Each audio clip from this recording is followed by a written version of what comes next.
In the grim darkness of the far future, there is only war. And that means there is very little work-life balance. Alright, now we're going to use a fan brush here, and I want you to take some hunter green, and we're going to put a happy little bush right down over here in the corner there. And that'll just be our little secret. And if you tell anyone that that bush is there, I will come to your house and I will cut you. Hi, I'm Chrono the Harlequin, and welcome back to Live from the Black Library, where today I want to talk to you about how Space Marines relax during those rare moments they are not actively in combat or training. But before we get into it, I just want to say thank you so much for watching this video. Please subscribe if you have not already done so, and consider joining my Discord server or supporting me on Patreon, as it does really help me out. So without further ado, let's get into how Space Marines relax. And you're probably thinking, not very well, because how much time could they possibly have for that?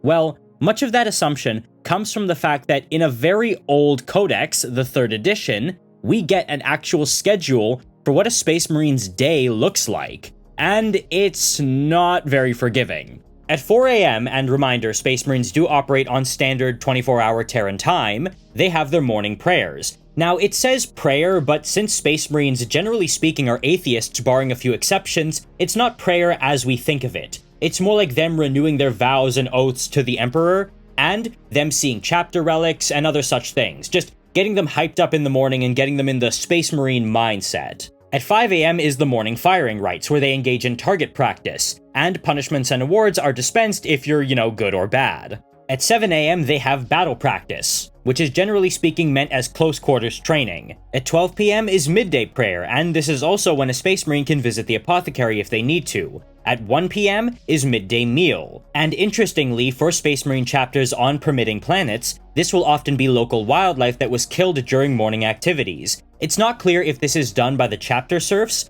or if the Space Marines themselves will kill these animals during live fire practice or close quarters combat training. I'll actually circle back to that one because it is interesting. At 1:15 is tactical indoctrination, so they do literally get only 15 minutes for lunch. And when it says tactical indoctrination, that's a little bit misleading. It makes it sound like it's some psycho conditioning, but in reality it's just going over new information about different alien species or technology or strategies and so on. Then at 3 PM is battle practice, and this focuses more on combined tactics and vehicle work. Also, this is when they'll start wheeling out dreadnoughts occasionally for some training, because actually, being a dreadnought does take quite a bit of training. By 8 PM, it's now time for evening prayer. And again, this is less like the morning prayer, where they're actually renewing oaths and things like that and getting themselves hyped up. This is more like a time for quiet reflection, and it's also where sampling of gene seed will occur, so that right there is your official reminder to stop procrastinating on scheduling that prostate exam. You know who you are in the audience. Next up at 9 PM is the evening meal, and compared to the morning one, this one is a quote-unquote feast.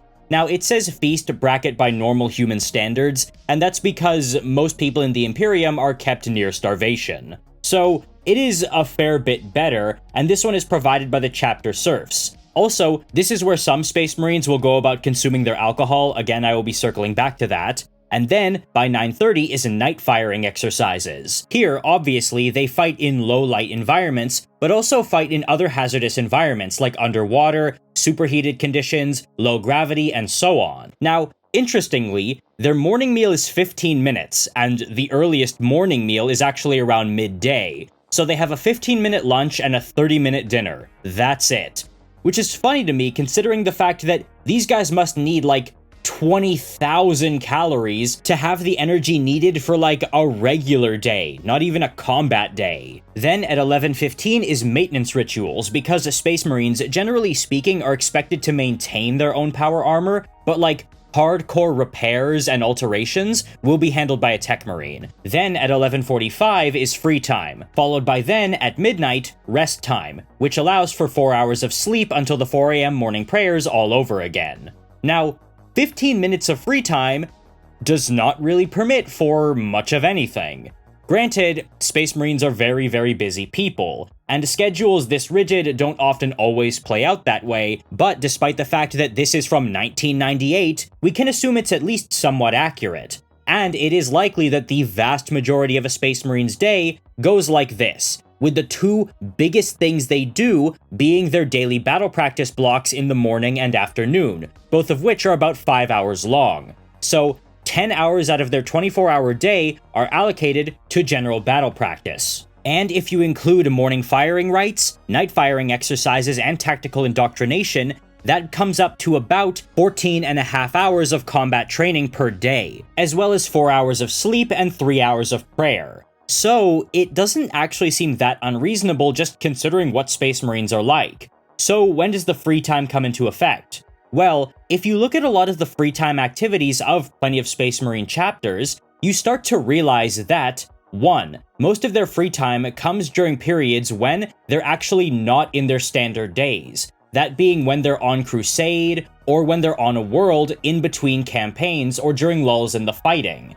Those are probably the times when the Space Marines have, ironically, the most time to themselves. Plus, many of the free activities that Space Marines engage in do kind of look like some form of training or meditation, and as such, might actually be incorporated by their chapters into their prayer slots or their training periods. And I'm gonna get into those, first starting with the old legions, and then moving into some chapters who I know of have some interesting pastimes. So we're gonna start from the top with the Dark Angels. And this is what you might call starting off weekly, because the Dark Angels don't really do much in terms of free time. You see, their whole aesthetic is very much the knightly order aesthetic kind of thing that a lot of Space Marines go for, but that the Dark Angels are the original progenitors of. So, again, they really don't do much that isn't already in training. Yes, they have dueling competitions and target shooting competitions and so on, but again, that's just part of training. Next on the list is Legion number 2, the Emperor's Children. Okay, we brought it back in a big way. Now, I know a lot of you are thinking, well, they're dedicated to Slaanesh, so they obviously do a lot of things. And yeah, that is true after their corruption and after the heresy. Hell, even during the heresy, like during the Siege of Terra, they couldn't stop running off to torment civilians. In fact, this is something that actually hampers their operations up through to the 42nd millennium, where we see a Chaos Lord by the name of Xantine of the Emperor's Children not able to properly stop a coup attempt happening against him by his own men, because he's hungover in bed. However, even during the Great Crusade era, the Emperor's Children were known for their great appreciation of art. Many of them engaged in artistic pursuits themselves, and even those that didn't were still known to wander the halls of their ships, which were basically like art galleries unto themselves, full of frescoes and reliefs and, of course, paintings and sculptures, something the Emperor's Children loved, along with their healthy appreciation for wine. You see, this is because Fulgrim believed such things were, again, not just part of the spirit of perfection, but also part of humanity. He wanted humanity perfected. That was a big part of why he was so loyal to the Emperor and did so well for him.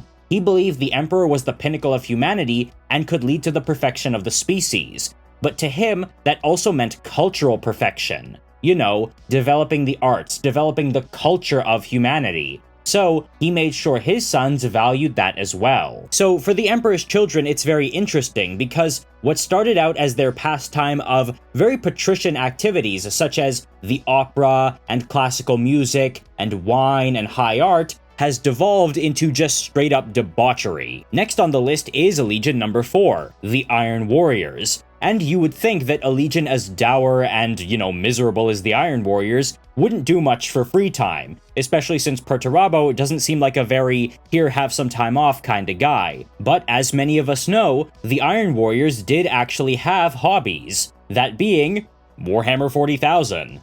Okay, I'm being a little bit lighthearted there, but in reality, the Iron Warriors would engage in tabletop strategy games, not too dissimilar from Warhammer, either with physical pieces on a board, be them just pieces of debris on a metal sheet, or with specially made pieces, or in full-blown hollow rooms where they would have multiple games going at once.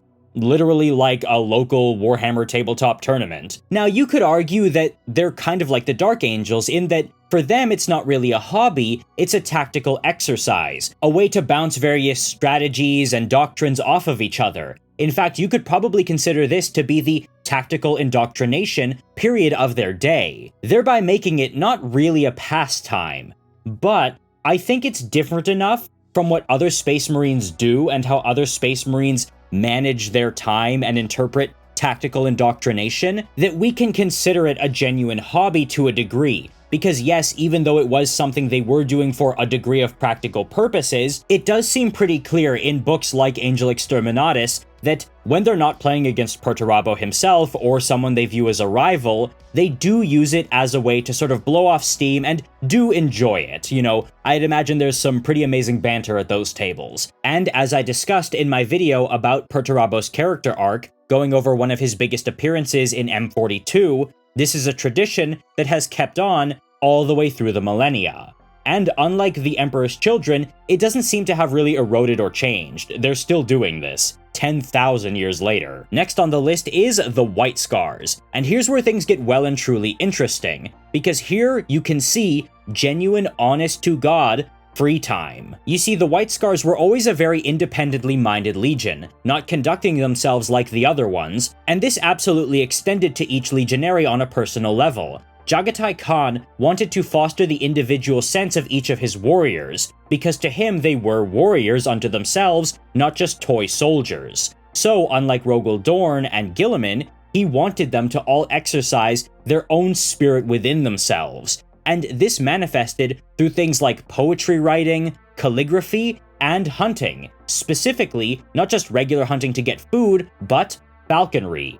You see, learning how to manage a small animal like a falcon is a very real skill, and one that people have kept alive for thousands of years. It's also, again, a very Mongol thing to do. But the big things are poetry and calligraphy, because these have no tactical advantage whatsoever. You could argue that falconry helps with scouting abilities and understanding the lay of the land and so on, but poetry and calligraphy are purely spiritual activities. They're like appreciation for high art, but on a more personal level.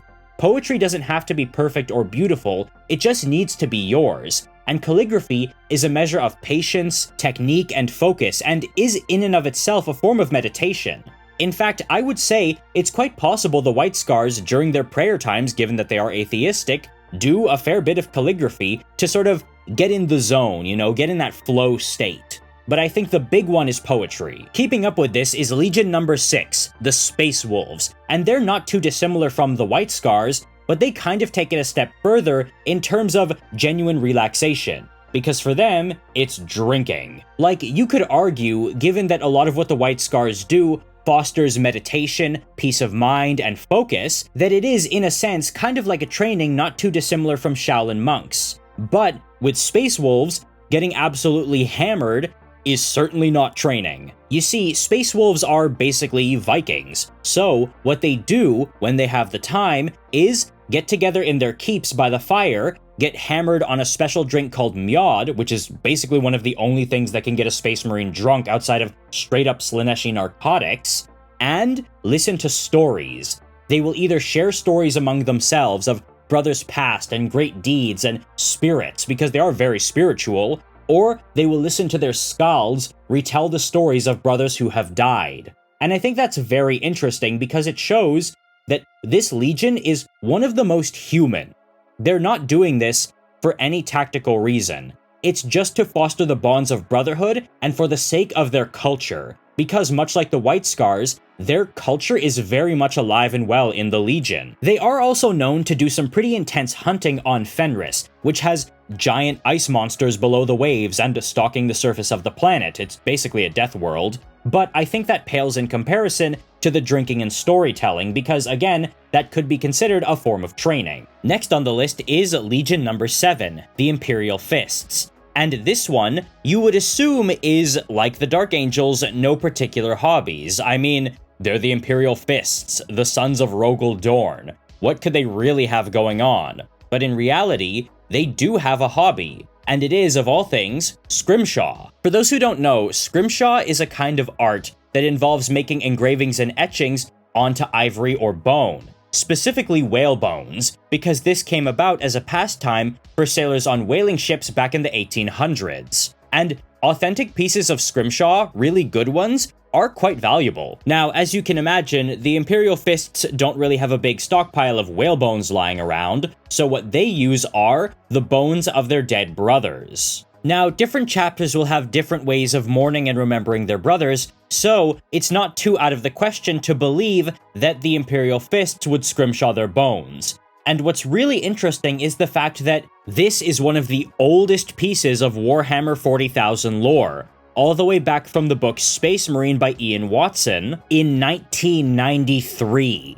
And back during that time, Rogaldorn was confirmed dead, with the Imperial Fists having his entire skeleton encased in amber, aside from his hands, which future chapter masters of the Imperial Fists would scrimshaw their names onto. However, much of that was dropped, like I'm pretty sure they don't have his skeleton anymore in the lore, but there are some sources which do indicate that they do still continue that tradition of keeping his skeletal hand and engraving the names of chapter masters on it. So even though no news sources really corroborate it all that much, I and many others do like to think that the Imperial Fists in the lore do still practice scrimshaw. And what's interesting is the fact that it kind of makes sense given their character. Like, the White Scars are basically Mongols, so it would make sense that they do the things Mongols did in their free time: falconry, calligraphy, and poetry. But with the Imperial Fists, they like scrimshaw because of their very meticulous nature. Like, it's part of their genetic code to be absolute sticklers, and when they are analyzing the defenses of a position they're gonna hold, especially if it was not made by other Space Marines, they will not accept even a pebble out of place. They are very particular about that sort of thing, and that particularness is part of why the Imperium survived during the Siege of Terra. So the idea of them delicately carving things onto very specific bones does kind of make sense when you think about it. They have that eye for detail. Next up is Legion number 8, the Night Lords. And their big thing is torture. Now, you could argue that their compulsion towards torture is an extension of their training, given their role on the battlefield, even before they went traitor. I don't want to say went bad because, well, let's be honest here, they were always kind of bad, but terror tactics on the battlefield are different from torture in that terror tactics are meant to break the resolve of the enemy to fight and resist for fear of what you're going to do to them. So that involves, again, being horrifying on the battlefield and committing acts of cruelty in places where the aftermath will be seen. We can actually see this when the Night Lords let skinned corpses rain down onto a town on a world that is rebelling. Again, it makes a statement. However, things that the Night Lords do, like torturing people in the confined quarters of their ships, does not really help to further their cause in any way.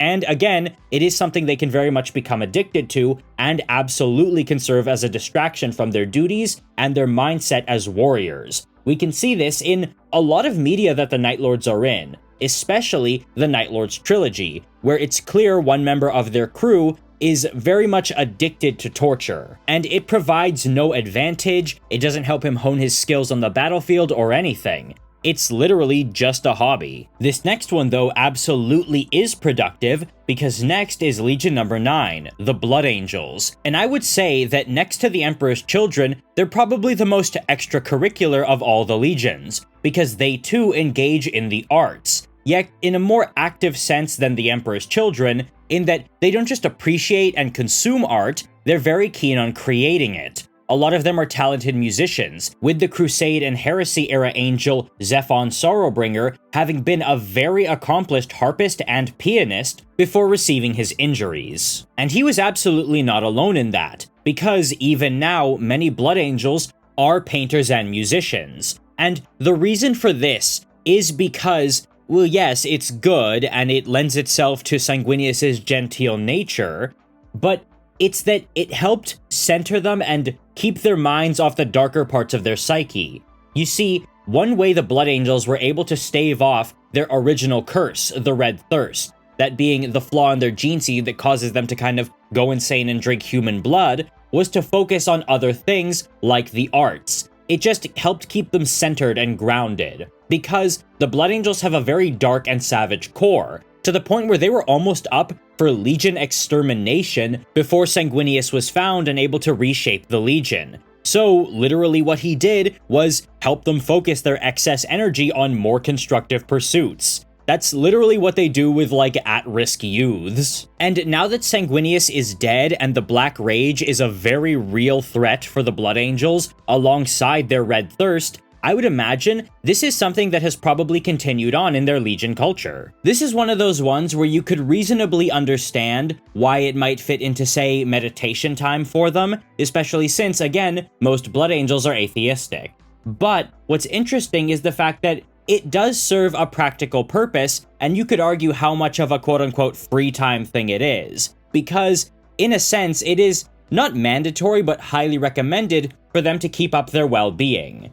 But then again, you could argue that all hobbies are like that because you gotta have things on the side from your job and your obligations to properly be a healthy person. However, these are not people, they're Space Marines. I think it shines a light on the very interesting fact that every single thing a Space Marine does, even if it's a free time thing, has a twinge of practicality to it, and some kind of practicality. Even things like calligraphy and poetry. Still though, I would say that aside from the Emperor's Children, because they are sort of an edge case, the most free time oriented Space Marines are the White Scars and Space Wolves, which are incidentally two of the most human legions. Like, yes, the Blood Angels do engage in a lot of free time activities, and have very well-rounded un-Space Marine-like skills, but those do have the twinge of necessity to them. Then comes Legion number 10, the Iron Hands, and these guys too don't really have much in the way of hobbies. They're too busy with the self-loathing.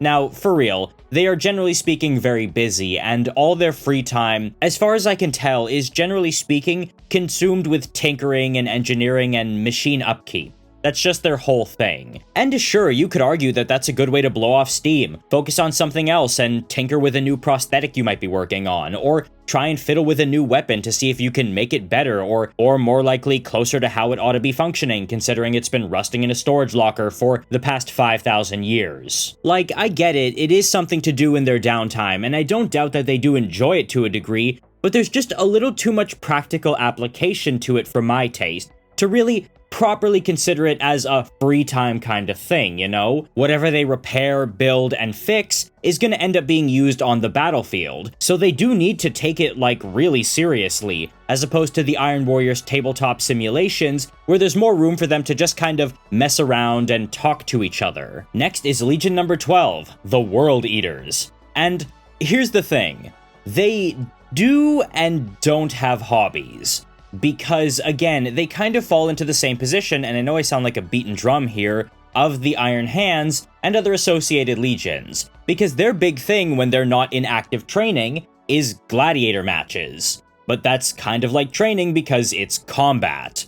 And these gladiator matches are sometimes to the death, or sanguis extremis as they call it. In fact, one example of this sees a World Eater and his Blood Angel friend team up to fight a deathmatch in the World Eater's gladiator pits against another World Eater, where they strangle him to death with the chains around their wrists because it was a chain match where they're both chained together. And again, that's not really training, you're not going to do that on the battlefield, but the fact that it is still combat does kind of say a lot. Like, I know we can say, yeah, fiddling with tech is technically a kind of training and is a little too practical, but actual weapons fighting is even more so. And yeah, it's not actual tactical analysis training, because just doing something and training something are two different things. You're still gonna get something out of it. And that culture of gladiatorial matches has kind of faded away into the 42nd millennium, because a lot of World Eaters are just really brain-addled and frothing at the mouth almost all the time. So proper gladiatorial matches, organized and scheduled, don't really come up anymore, and as such, fighting will just break out between World Eaters who are kinda losing their minds or angry at each other for whatever reason. That's not really a hobby, that's just a straight-up work hazard. However, it did serve to do some things that other Space Marine hobbies do, that being preserving and nurturing the culture of the Legion, one of warriors and gladiators, and forging bonds of camaraderie between the Space Marines, and letting them even sort out their differences. Next is Legion number 13, the Ultramarines. And these guys, it's kind of nothing, and that's because they do a fair few things outside of combat training and battle preparation, but a lot of it is like administrative stuff. Like, they're pretty active in the governance of the worlds they take over, especially ones in the Ultramar realm, but that just implies a lot of paperwork and managerial stuff, because Guilliman wanted them to be able to do that when the fighting was over at the end of the Great Crusade. Excellent call, G-Man. So, their duties involve things like organizing martial law whenever it comes about, keeping the logistics running, making sure everything's accounted for, and so on, as well as managing all of their mortal human subordinates, who again are the gears of the state. This is especially true for Space Marines of considerable rank. While the rank and file will likely have very little to do with this, ones of higher rank like, say, a Tetrarch for example, will have a lot more on their shoulders in this regard. But again, it's not really a hobby or anything to do in their free time, it's just more different busy work. However, their administrative roles mean that some of them do actually attend a lot of parties. But these are not the Space Wolves-style ragers, but are in fact high society galas among the aristocracy, with all the pomp and circumstance that entails. And they absolutely hate it. Like, they have to sit in and listen to all the gossip, and observe all the intercourt politics of which family is feuding against which and who's trying to screw over who,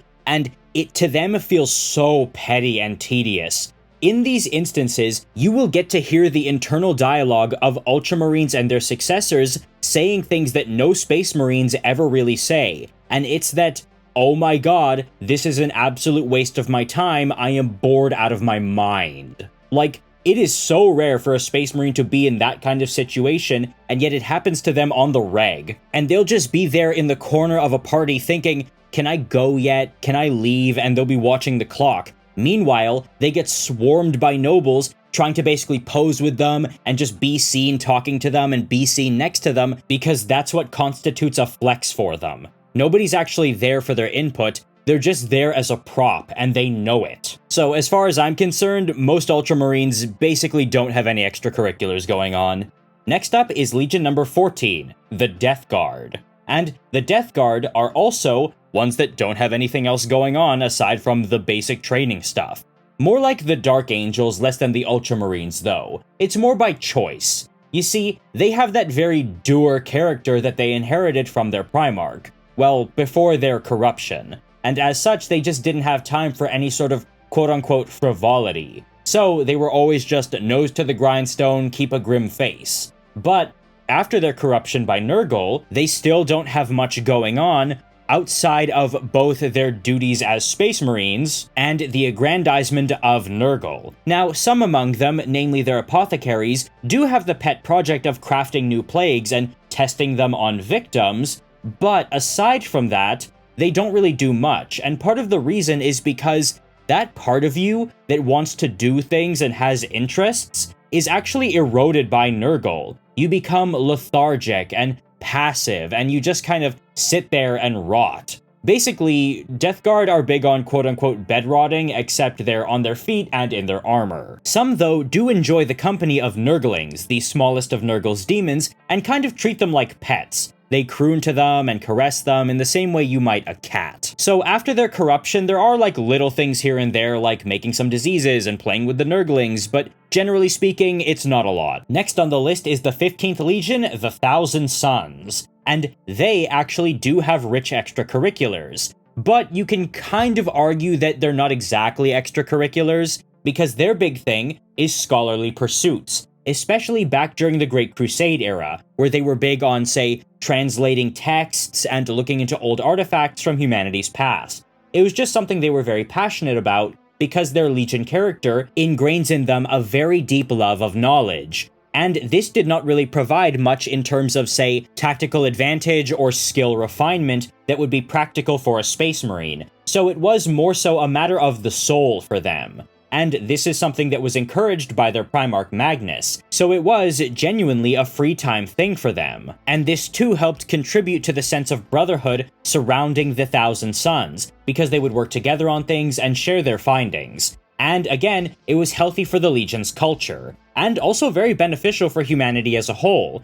So even though it did have very tangible positive effects, it wasn't really necessary for them as Space Marines, so I absolutely do count their scholarly pursuits as a free time hobby. But it should be noted that after their corruption, they are, generally speaking, less prone to more holistic, hobby kind of scholarly pursuits, and are more so heavily intent on finding knowledge they can use to empower themselves, because the Thousand Sons are always scheming, always plotting, always trying to get ahead of each other and the other Chaos Space Marines around them. So now it's not really a hobby, it's more of a necessity and a means to acquire power. Next is Legion 16, the Sons of Horus, later known as the Black Legion. And this one is a really interesting answer because the Sons of Horus absolutely did have hobbies. And that was warrior lodges. And that was where members of the Sons of Horus during the Great Crusade and Horus Heresy era would meet in secret locations aboard their ships that you could only gain access to with a special medallion and a code phrase which I can't say, where the Sons of Horus would meet with their ranks ignored and just talk and share wine.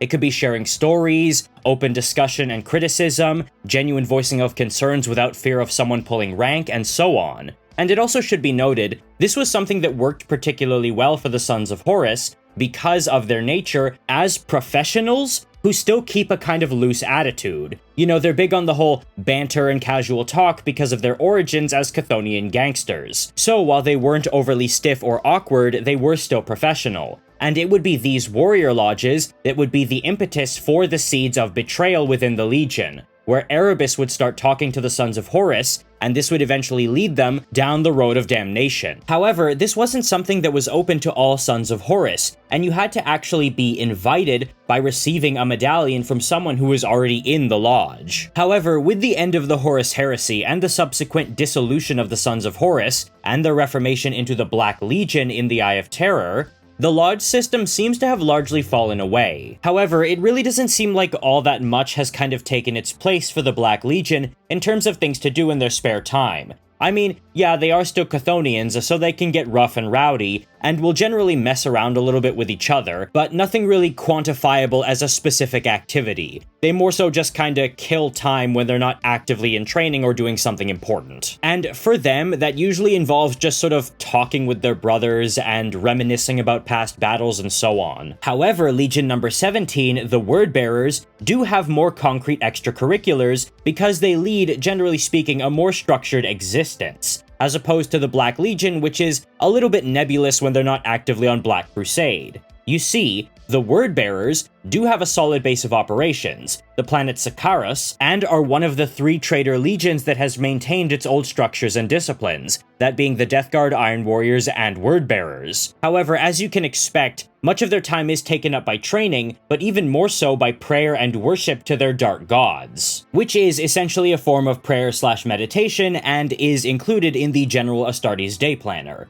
But there are a few things that make them different. For one, they're very big on reading. And what is it they're reading? Namely, it's the Book of Lorgar, that being the heretical tome written by Lorgar Aurelian during the Horus Heresy after his fall to Chaos, which pens why he did so, as well as his analysis of the universe, such as the nature of creation and why he is embarking on this crusade. We all know the opening lines, "All I ever wanted was the truth." The Word-Bearers treat the Book of Lorgar much like how people nowadays will treat their own religious texts, like the Bible or the Quran, studying it over and over again regularly and pondering on it in order to gain inspiration and seek guidance. But given that it was penned by their Primarch, you could argue that they're kind of obligated to do so. However, I think some of them definitely do view it as a hobby, as opposed to something they're supposed to do as loyal sons. Furthermore, this could also extend to the fact that they're also often big on seeking out old Chaos relics and artifacts. Many will view this as a means to gain power, but others will view this as something of a more spiritual experience that they genuinely enjoy doing, so it can kind of vary.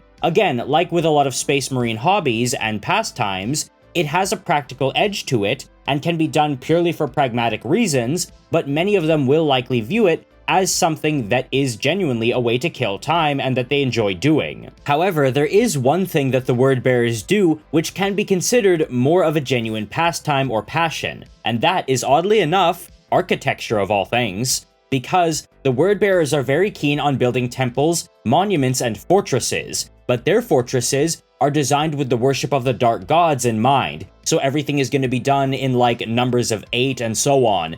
8 walls, 8 towers, this and that. Yes, it is technically worship to their dark gods, so it does empower them. It's a lot less mandatory because there are absolutely other more productive things you could be doing to praise the gods, such as, of course, like fostering cults or conducting human sacrifices. But these are something that the word-bearers take genuine pleasure and pride in when they do it. So again, even though it does have the air of practicality to it, I think this one, for at least the word-bearers who do it, because you do need to be of rank within the Legion and able to command your subordinates to go along with whatever you want to make, does constitute a hobby. And what's interesting is the fact that this is something that has persisted in the Legion's character before their fall to chaos. You see, back during the Great Crusade, whenever the word-bearers would conquer a new planet, they would create various structures and temples and other places of worship, but dedicated to the Emperor and the Imperial truth. This would all culminate in the creation of the city of Monarchia, known to the word-bearers as the Perfect City on the planet of Kur. This is something they were extremely proud of, and they loved this city. So, when it was razed to the ground by the Ultramarines on the Emperor's orders, it spiritually broke them. However, they have continued on with this tradition of enjoying building these places of worship. In fact, whenever you're visiting a foreign country, no matter where you are, be it in Europe or the Middle East or East Asia, some of the best places to visit to sightsee are places of worship. Temples, shrines, churches, cathedrals, mosques, and so on. So, it really makes sense why the very religious word-bearers are absolute architecture nerds. And this is something that they absolutely did inherit to a degree from their Primarch Lorgar Aurelian, because before Lorgar came to sole power on the planet of Colchis, it was a lot more barren, but after he came to power it was dotted with temples and ziggurats and so on, with large streets covered in blooming white flowers. That's just something I find really interesting because I feel like it's something a lot of people forget about the word-bearers. Like, when you think Builder Legions, you're thinking of the Imperial Fists and the Iron Warriors with their fortifications. However, when the word-bearers retreated into the Eye of Terror, literally the first thing they did, even before they got to Sakaris, was say, "Alright, get some slaves, get some stones, get some bones, we're building," and started throwing up temples. And side note, but for that reason, the word-bearers are one of the worst legions to be enslaved to, because they will take religious care to work you to death. Not just to extract labor out of you, but because you're suffering from being whipped and worked like a dog, is actually feeding the dark gods, and is therefore a good thing for them. And that is part of why they're so big on their building projects. Next is Legion number 18, the Salamanders. And the Salamanders are one of the more human legions, because they actually retain deep personal ties to the native people of Nocturne. The best summary of this comes from their 8th edition Codex supplement, which states, "Unlike many chapters of the Adeptus Astartes, the Salamanders do not remain aloof from the human population of their homeworld. When not at war or engaged in training or chapter rituals, most Salamander warriors live amongst the people of Nocturne. While the veterans of the First Company lodge in the chapter's fortress monastery upon Prometheus, every other company maintains barracks within Nocturne's sanctuary cities. Here, the Space Marines act as elders of their people, providing guidance and wisdom, as well as mentoring prospective novitiates in the chapter's ways. Mindful of Vulcan's own compassion for those he protected, the Salamanders see this leadership as an extension of their duties to the Imperium as a whole.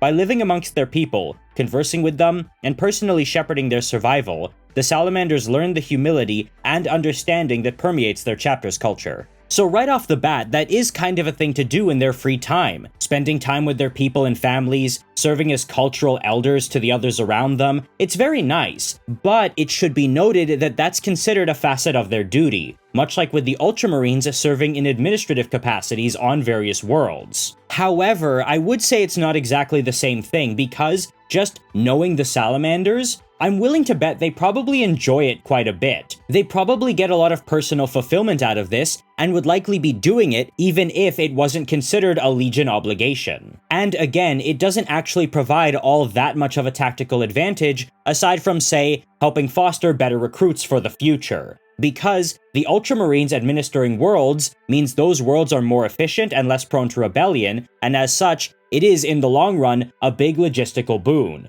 But this is something more spiritual and personal in nature, and as such I absolutely do count it as a sort of spare time thing for them. However, there is something else beyond this, and for the Salamanders, that is metallurgy. not just the creation of weapons or the tinkering of the iron hands, but rather artistic metalworking. You see, artisanal metalworking is a big part of the Salamanders' culture, where the weapons they make are not just functional, but meant to be absolutely beautiful. Generally speaking, this comes in the form of melee weapons, such as hammers, spears, swords, as well as bedecking their own armor. This, again, provides zero tactical consideration for the Salamanders, because all Space Marines can tend to and care for their weapons, and for bigger repairs and modifications, they have their Tech Marines. But the culture of Nocturne is such that almost everybody receives training in metallurgy and blacksmithing from a very young age, and that is something that persists into the Legion past indoctrination, especially when you consider the fact that, again, Salamanders are very close with the people of Nocturne. So while this does give them a very high number of master-crafted weapons and armaments, it is, again, a matter of culture for them, and not something that's necessary. Like, yes, that master-crafted power spear is absolutely awesome and very useful, but the fact that you fashioned the entire handle to look like a drake's tail was just a matter of you having a good time. Next is Legion 19, the Raven Guard, and they too don't seem to have much going for them in regard to free time. I mean, they do engage in stealth training exercises against each other, and hunt the small ravens of Kievar's forests to collect their skulls as trophies and totems,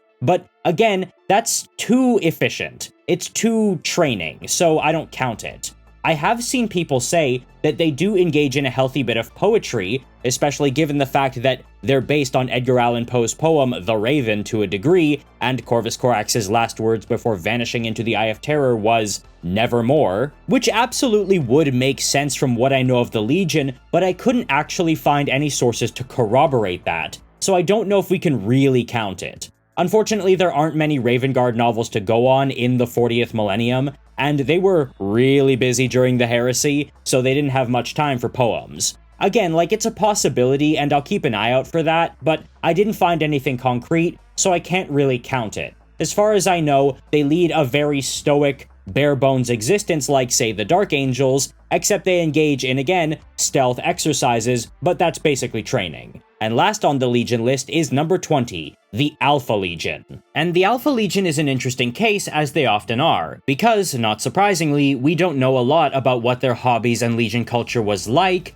back during the Great Crusade and Horus Heresy. And in the 42nd millennium afterward, the Legion is one of the most fractured out of all the traitor legions. I would argue the most fractured, in fact, with the majority of them who are not residing in the Eye of Terror not actually being Heresy-era Marines, and being new ones who have been continually inducted into the Legion. Now, the reason that matters is because, one, whatever old Legion culture was there has no longer survived, with some contemporary Alpha Legion leaders like Solomon Akura actively rejecting the legacy of the Primarchs, and two, since they're shattered into such tiny cells, they're often fighting constantly to stay alive and concerned with their own safety and well-being, and as such don't really have the breathing room for anything else. We can see this with groups like the Redacted under Occam the Untrue, who basically are fighting and working all the time, aside from those few moments Occam himself spends in confession.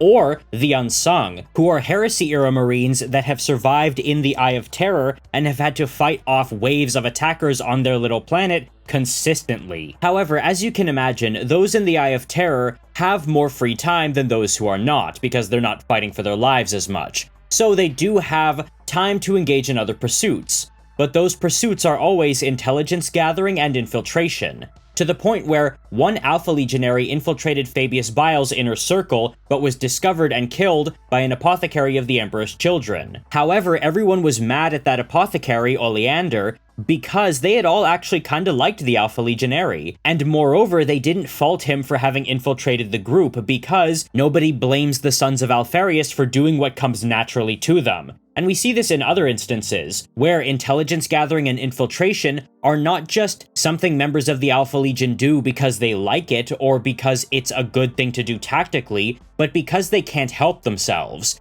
It's literally, in many cases, a compulsion, and as such, it's not really a pastime, they just can't help it. And that's the same reason why I didn't include grudge matches and fighting as a pastime for the World Eaters. Again, it's not really up to them. And that covers the 20 original legions and the Black Legion. However, there are others. All the various successor chapters of the Loyalist legions often do have their own cultures, because of the different worlds they come from and their parent legions. So that's also something very interesting to look at. However, I think it is important to note that the vast majority of Successor Chapters come from the Ultramarines and the Blood Angels, with the Imperial Fists and Dark Angels also making up significant portions. So, as you can imagine, a lot of the ones of Blood Angel stock follow in their parent legion's footsteps of appreciating the arts, because this does serve a practical purpose for them and is something they enjoy. But again, they don't really have a choice lest they fall to the Red Thirst and Black Rage. And given their own inherent natures, a lot of the ones of Imperial Fist and Dark Angel stock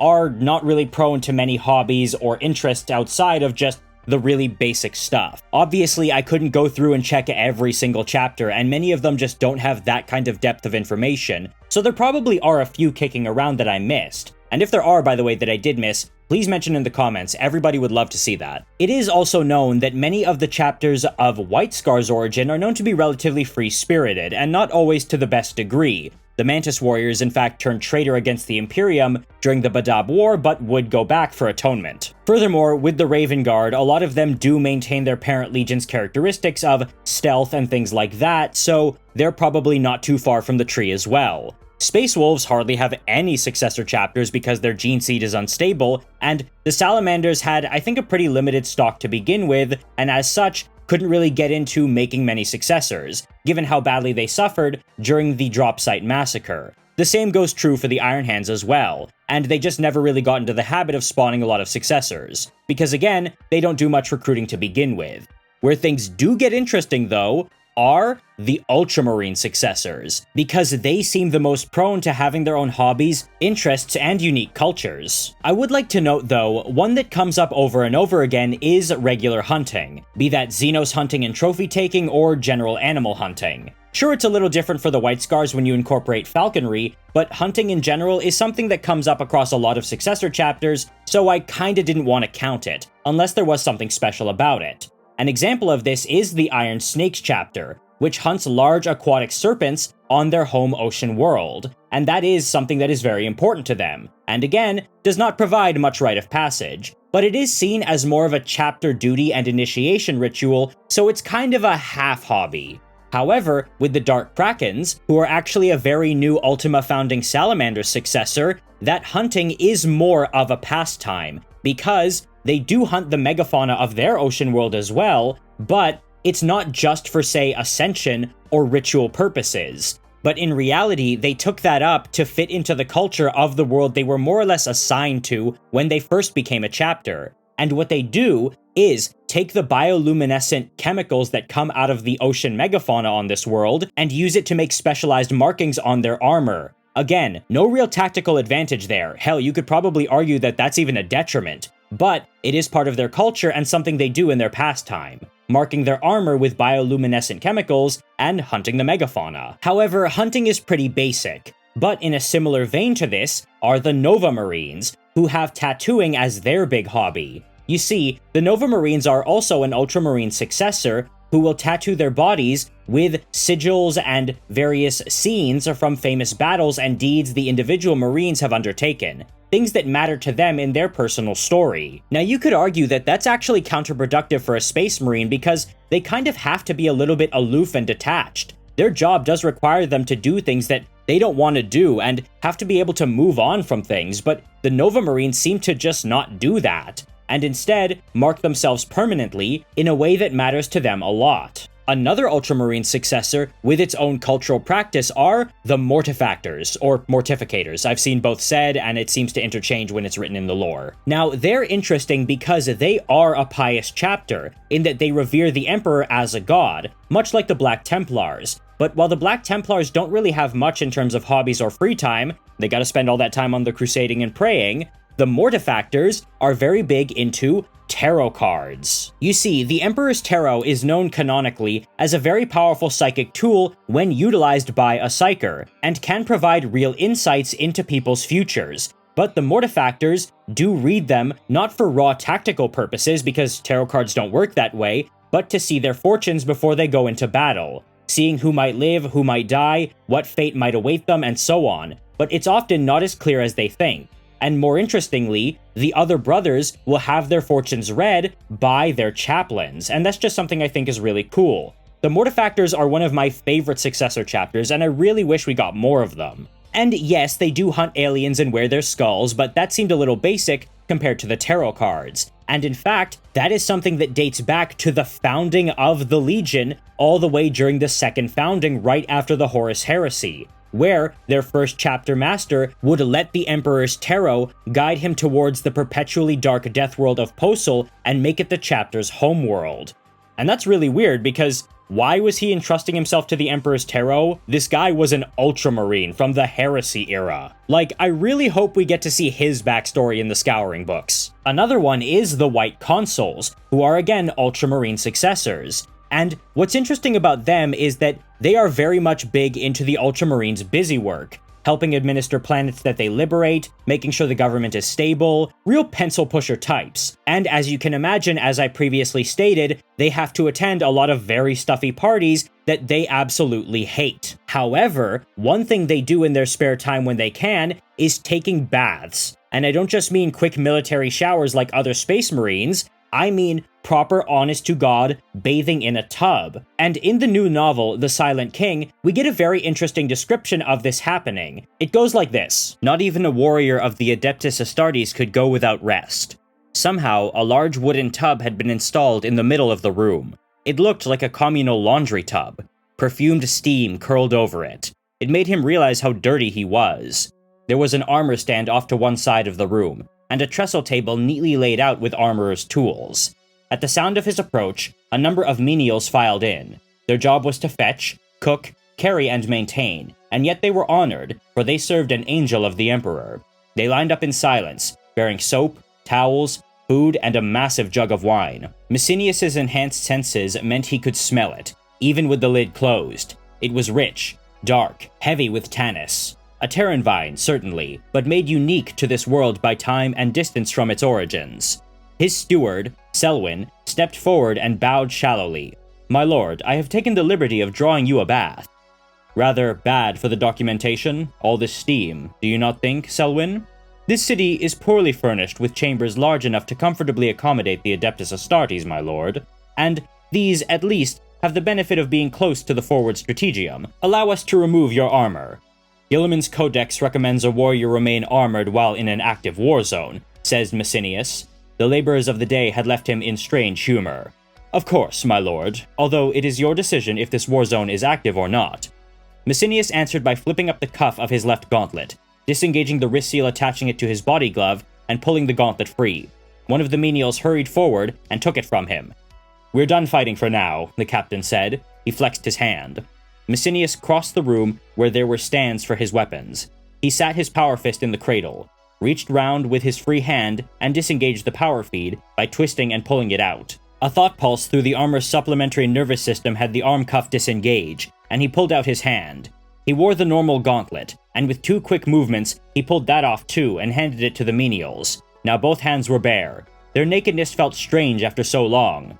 Sometimes, the ceramite battleplate felt like his real form, the flesh beneath a weak inner organ best left unexposed. Now, I'm gonna get into the actual bathing in a second, but I thought this part here before it was very interesting, because it kinda shows why Space Marines just don't relax all that much. It just doesn't feel natural for them to do so. Like, he feels like he's literally removing his actual skin when he takes his armor off. And mentally, he's having difficulty adjusting to the mindset of relaxing because there is so much he's been doing these past few days when it came to liberating this planet from a democracy that had taken hold. And interestingly, his sweat is described as both pungent and waxy. I just thought that was very interesting because one thing people tend to forget is the fact that, canonically, Space Marines stink. The water was hot, too hot for a mortal.